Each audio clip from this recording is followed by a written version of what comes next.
남편이 떠난 지 꼭 1년이 되는 날이었습니다.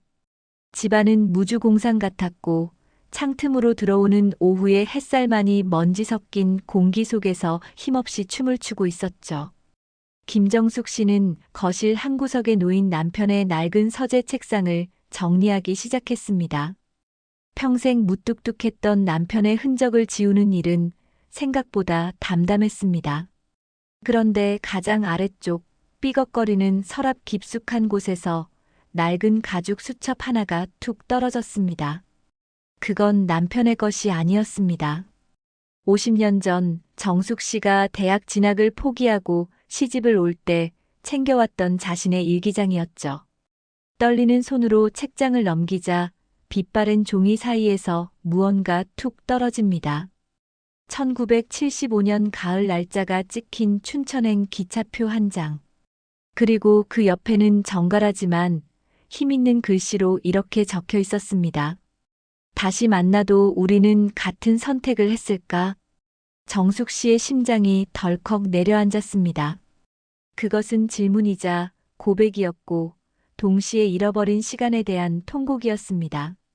그녀는 피아노 건반 위를 날아다니던 자신의 길고 고운 손가락을 기억해냈습니다. 정수가 넌 꼭 유학을 가야 해라며 손을 잡아주던 그 사람의 눈빛도요. 하지만 가난한 집안의 장녀였던 그녀는 꿈 대신 가족의 생계를 택했고 예술가의 손으로 기저귀를 빨고 멸치 손질을 했습니다. 거울 속에 비친 68배 여자는 낯선 타인이었습니다. 주름진 얼굴 속에 갇힌 20살의 정숙이 비명을 지르고 있었습니다. 이제라도 나를 보러 와줄래? 그녀는 난생 처음으로 가족이 아닌 자신을 위한 계획을 세우기 시작합니다. 엄마, 갑자기 웬 여행이에요? 요즘 세상이 얼마나 험한데. 장남 민우의 목소리가 거실을 울립니다. 정숙 씨가 조심스레 내비친 여행 계획은 자식들에게는 노망 혹은 치매의 전조로 받아들여졌습니다. 민우는 효자였습니다. 적어도 본인 생각에는 그랬죠. 매달 넉넉한 용돈을 보내고 좋은 보약도 챙겼습니다. 하지만 그는 어머니를 하나의 독립된 인격체가 아닌 보살펴야 할 유물처럼 취급했습니다. 엄마는 그냥 집에 계시는 게 도와주는 거예요. 정 답답하시면 내일 사람 붙여서 드라이브나 다녀오시든가요. 며느리 혜진 씨도 옆에서 거듭니다. 어머님, 요즘 실버타운 얼마나 시설 좋은지 아시죠? 거기 가면 친구들도 많고 안전해요. 정숙 씨는 입을 굳게 다물었습니다. 자식들에게 그녀는 평생 국을 끓이고 집을 지키는 존재여야만 했습니다. 그녀의 서랍 속 기차표나 가슴 속 응어리는 그들에게 보이지 않는 투명한 것이었죠. 그날 밤 정숙 씨는 아들이 가져온 실버타운 팜플렛을 물끄러미 바라보았습니다. 그것은 화려한 감옥처럼 느껴졌습니다. 누구의 엄마로 죽어가는 대신 김정숙으로 단 하루만이라도 숨을 쉬고 싶었습니다. 그녀는 장롱 깊숙이 넣어두었던 낡은 배낭을 꺼냈습니다. 자식들이 준 용돈을 모아둔 쌈짓돈과 수첩, 그리고 춘천행 기차표를 챙겼습니다. 효도라는 명목하에 자신을 가두려는 자식들의 사랑이 이제는 지독한 족쇄가 되었음을 그녀는 차갑게 깨달았습니다. 새벽 4시, 알람 소리도 없이 정숙 씨는 눈을 떴습니다. 집안은 고요했습니다. 도둑고양이처럼 살금살금 거실을 가로질러 현관에 섰습니다. 신발장 깊은 곳에서 꺼낸 낡은 구두가 유난히 작아 보였습니다. 굽이 닳고 모양은 변했지만 이것은 그녀가 남편 몰래 사두었던 유일한 외출용 구두였습니다. 문고리를 돌리는 손이 미세하게 떨렸습니다. 대문을 나서자 새벽 공기가 폐부 깊숙이 스며들었습니다. 아, 차갑다. 그 차가움이 오히려 살아있다는 감각을 일깨웠습니다. 지하철역으로 향하는 길, 손녀 서윤이에게서 문자 한 통이 옵니다. 할머니, 조심히 잘 다녀오세요. 아빠한테는 비밀로 할게요. 사랑해요. 정숙 씨의 눈시울이 붉어집니다. 유일하게 할머니의 영혼을 읽어준 어린 손녀가 고마웠습니다. 서울역 대합실에 도착하자 수많은 인파가 그녀를 스쳐 지나갔습니다. 젊은이들은 휴대전화를 보며 빠르게 걸었고 정숙 씨는 그 흐름 속에 잠시 멈춰 섰습니다. 길을 잃을까봐 두려웠지만 동시에 어디든 갈 수 있다는 해방감이 밀려왔습니다. 춘천행 한 장 주세요. 매표소 직원에게 건넨 목소리가 처음엔 떨렸지만 이내 단단해졌습니다.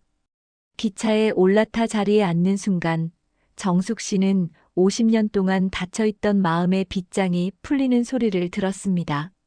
레일 위로 달려가는 기차 소리는 그녀의 잃어버린 심장 박동 소리처럼 고동치고 있었습니다. 창밖으로 경기도의 푸른 들판이 펼쳐지고 산들이 보였습니다. 정숙 씨는 창틀에 머리를 기대고 눈을 감았습니다. 옆자리에는 배낭을 맨 대학생 청년이 꾸벅꾸벅 졸고 있었고 통로 너머에는 젊은 부부가 다정하게 귤을 까먹고 있었습니다. 예전 같으면 우리 애들도 저렇게 챙겨줘야 하는데 라는 생각부터 들었겠지만 지금은 오롯이 창밖 풍경에만 집중했습니다. 기차가 터널을 지날 때마다 유리창에 비친 자신의 얼굴을 유심히 관찰했습니다. 눈가의 주름은 세월의 훈장 같았고 하얗게 센 머리칼은 삶의 서리 같았습니다. 너 참 고생 많았다, 정수가. 그녀는 스스로에게 처음으로 말을 건넸습니다. 세월에 변해버린 중간역에서 잠시 정차했을 때 한 청년 영무원이 길을 헤매는 그녀에게 다가왔습니다. 어르신, 어디까지 가세요? 춘천역은 새 정거장 남았습니다. 천천히 내리셔도 돼요. 그 친절한 말 한마디에 정숙 씨는 울컥했습니다. 세상은 생각보다 무서운 곳이 아니었습니다. 자식들이 겁을 줬던 것처럼 혼자서는 아무것도 못하는 노인이 아니라는 자신감이 차올랐습니다. 그녀는 가방에서 수첩을 꺼내 서툰 솜씨로 무언가를 적었습니다. 10시 15분, 나는 살아있다. 그것은 세상에서 가장 짧고도 강렬한 선언문이었습니다. 춘천의 거리는 예전과 많이 변해 있었습니다. 하지만 산등성이의 모양과 호수에서 불어오는 시원한 바람만큼은 그대로였습니다. 정숙 씨는 수첩에 적힌 기억을 더듬어 한 초등학교를 찾았고 그곳에서 말을 듣고 근처의 낡은 피아노 학원을 찾았습니다. 그곳엔 고향 친구 영자가 있었습니다. 세월은 친구의 얼굴에도 수많은 길을 내놓았지만 목소리만큼은 그 시절 그대로였습니다. 어머, 정숙이 아니니? 김정숙. 두 노년의 여인은 누가 먼저랄 것도 없이 서로를 껴안았습니다. 영자는 정숙 씨가 포기했던 피아노를 계속 공부해 이 작은 마을에서 아이들을 가르치고 있었습니다. 영자의 손에 이끌려 들어간 연습실 한가운데에는 낡은 업라이트 피아노 한 대가 놓여 있었습니다. 정숙아, 너 그때 이 곡 진짜 잘 쳤잖아. 쇼팽의 녹턴. 영자가 건넨 빛바랜 악보 위로 정숙 씨의 손가락이 올라갔습니다. 마디마디가 굵어진 손가락이 건반을 누르자 둔탁하지만 맑은 소리가 울려 퍼졌습니다. 처음엔 머뭇거렸지만 근육이 기억하는 선율이 하나둘 살아나기 시작했습니다. 피아노 소리는 연습실 벽을 넘어 운동장으로 그리고 50년 전에 그 뜨거웠던 가을날로 흘러갔습니다. 정숙 씨는 깨달았습니다. 꿈은 버려지는 것이 아니라 가슴속 깊은 곳에서 잠시 잠들 뿐이라는 것을요. 이제 그녀의 시계 태엽이 다시 돌기 시작했습니다. 꿈 같은 시간도 잠시 학원 문이 거칠게 열리며 민우가 들이닥쳤습니다. 아들의 얼굴은 분노와 걱정으로 벌겋게 달아올라 있었습니다. 어머니, 여기서 뭐 하시는 거예요? 연락도 안 되고 집안 식구들 다 뒤집어 놓고 정말 이럴 거예요? 아들의 고함에 아이들이 놀라 눈을 동그랗게 떴습니다. 민우는 정숙 씨의 팔을 잡아 끌며 억지로 일으키려 했습니다.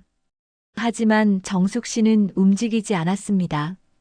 평생 아들의 말 한마디면 사시나무 떨듯 몸을 사리던 그녀가 아니었습니다. 나라, 민우야. 정숙 씨의 낮은 목소리에 민우가 멈칫했습니다. 망신이라니? 내가 내 발로 내가 오고 싶은 곳에 온 게 왜 망신이야? 너희들 밥 해주고 빨래 해주려고 내가 태어난 줄 아니? 정숙 씨의 눈에는 눈물이 맺혔지만 눈빛은 그 어느 때보다 형형했습니다. 나도 김정숙이라는 이름이 있어. 너희 아빠 아내로, 너희 엄마로 40년을 살았으면 이제 남은 시간은 나로 살게 놔둬줘. 이건 권리가 아니라 내 삶이야. 평생 순종만 하던 어머니의 반란에 민우는 충격을 받은 듯 얼어붙었습니다. 그것은 자식이라는 이름으로 자행되던 폭력에 대한 엄중한 경고였습니다.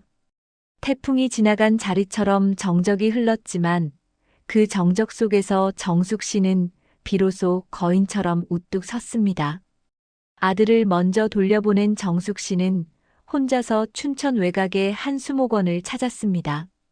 그곳에는 50년 전 지독한 가난 때문에 차마 붙잡지 못했던 그 사람이 묻혀 있었습니다. 수첩 속의 문구 다시 만나도 우리는 같은 선택을 했을까 하는 사실, 그 남자가 죽기 전 정숙 씨에게 보내온 편지의 마지막 구절이었다는 것을 친구 영자를 통해 알게 되었습니다. 비석 앞에 선 정숙 씨는 긴 숨을 내뱉었습니다. 그래요. 다시 만나도 우린 같은 선택을 했을 거예요. 그녀는 미소 지으며 대답했습니다.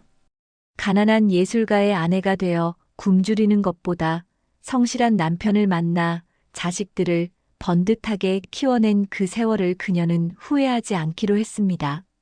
그 희생조차 본인의 선택이었음을, 그리고 그 선택이 있었기에 지금의 단단한 자신이 존재함을 인정했습니다.